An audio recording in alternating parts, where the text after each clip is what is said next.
رجع سيدنا محمد للمدينة بعد غزوة خيبر وبعد ما تزوج عقيلة بني النضير وبين ايديه غنائم اليهود. تعدت المدينة للقائه وهي محضرة مفاجأة تسعده، رجوع المسلمين الأوائل اللي سافروا للحبشة أثناء الاضطهاد الأول لمكة. سيدنا محمد بعت عمرو بن أمية للنجاشي عشان يرجع الباقيين من المسلمين، وحملهم عمرو في سفينتين ورجع بيهم على المدينة حيث الأصل والأنصار، عشان لما يرجع النبي صلى الله عليه وسلم من غزوة خيبر ما بين أصحابه الناس اللي هاجرت من مكة توعدوا على اللقاء في الدار الآخرة، لكن هم دلوقتي بيلتقوا في المدينة المنورة يوم فتح خيبر بعد ما صار للإسلام كلمة عليا في جزيرة العرب. وثب الرسول من فوق الرحالة بتاعته عشان يعانق ابن عمه جعفر ويقبل عينيه ويقول له لا أدري أيهما أنا أصر بفتح خيبر بقدوم جعفر. بعدها التفت الرسول صلى الله عليه وسلم يشوف بقية الصحابة المهاجرين اللي كانوا معاه، وكان زي ما بيقولوا ابن إسحاق حوالي 16 راجل. وكان بين المهاجرات العائدات أم حبيبة رملة بنت سفيان، وهي دي بطلة قصتنا النهاردة اللي كانت مستنية النبي عشان ياخدها لداره، وكان مضى على جوازهم بضع سنين.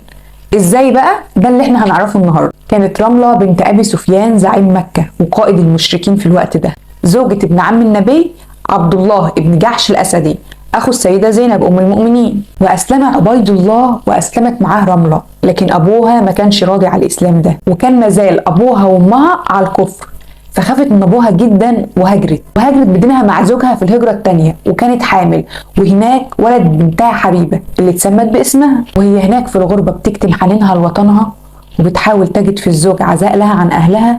قامت في يوم مذعورة من الحلم لانها كانت شافت في الحلم رؤية لعبيد الله وهو بيرتد عن دينه عشانه هاجر اصلا للحبشة يدخل دين الاحباش النصرانية، يحاول كمان ان يخليها هي كمان ترتد عن دينها.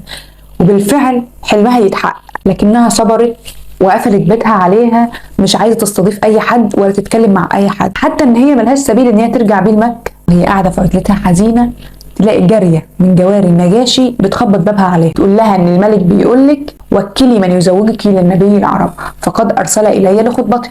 وفضلت رمله مش مصدقه، والجاريه تعيد مره واثنين وثلاثه لحد ما تصدق، وخلعت اساور من ايديها فضه كانت لابساها واهدتهم للجاريه على البشرى الجميله دي، وبعتت للخالد بن سعيد بن العاص بن أمية عشان يكون وكيلها ويجوزها. هو كان كبير المهاجرين من قومها، وبالفعل تم الزواج في المساء، وكان صداقها 400 دينار. وملك الحبشة عمل ليهم وليمة جواز وقال لهم اجلسوا فإن هذه سنة الأنبياء إذا تزوجوا أو لموا. والنساء راحت لأم حبيبة مهنئين ومباركين، وباتت بنت أبي سفيان ليلتها وهي أما للمؤمنين. والصبح تلاقي جارية النجاشي جاية لها بهدايا نساء الملك من عود وعنبر وطيب. قدمت ليها رملة وقتها 50 دينار وقالت لها ان هي اديتها السوار بالليل عشان هي ما كانش معاها فلوس، لكن دلوقتي بقى معاها فلوس. الجارية ردت ليها السوار والفلوس وقالت لها ان الملك قال لهم محدش ياخد منها اي حاجة وان الملك اعطاها الهدايا. وتقبلت ام حبيبة الهدية شاكرا واحتفظت بيها لحد ما خدتها معاها بيت النبي. نرجع تاني بقى اليوم الاحتفال بفتح خيبر عشان تحتفل المدينة كلها بدخول بنت أبي سفيان ببيت النبي صلى الله عليه وسلم. وأولم عثمان بن عفان وليمة حافلة نحر فيها الذبائح وأطعم اللحم، لكن مكة ما كانتش عارفة تنام هي ولا زعيمهم لما بلغهم نبأ الزواج.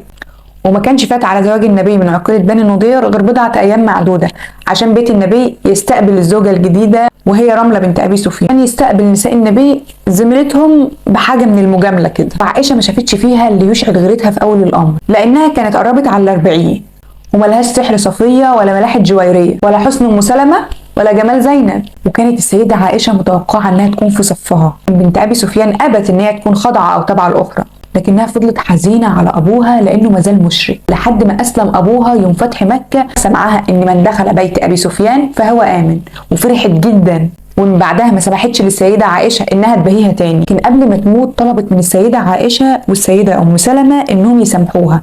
والكلام ده كان سنة 44 هجرية، ودفنت في البقيع مع باقي أمهات المؤمنين. لها في كتب السنة 65 حديث هم عنها بنتها حبيبة وابن أخيها عبد الله، أختها أبو سفيان بن سعيد بن المغيرة، وعروة بن هشام، وزينب بنت أبي سلمة. وبكده قصتنا تكون خلصت النهارده. استنونا بكره الساعة 5 نتكلم عن قصة جديدة من قصص بيت النبي.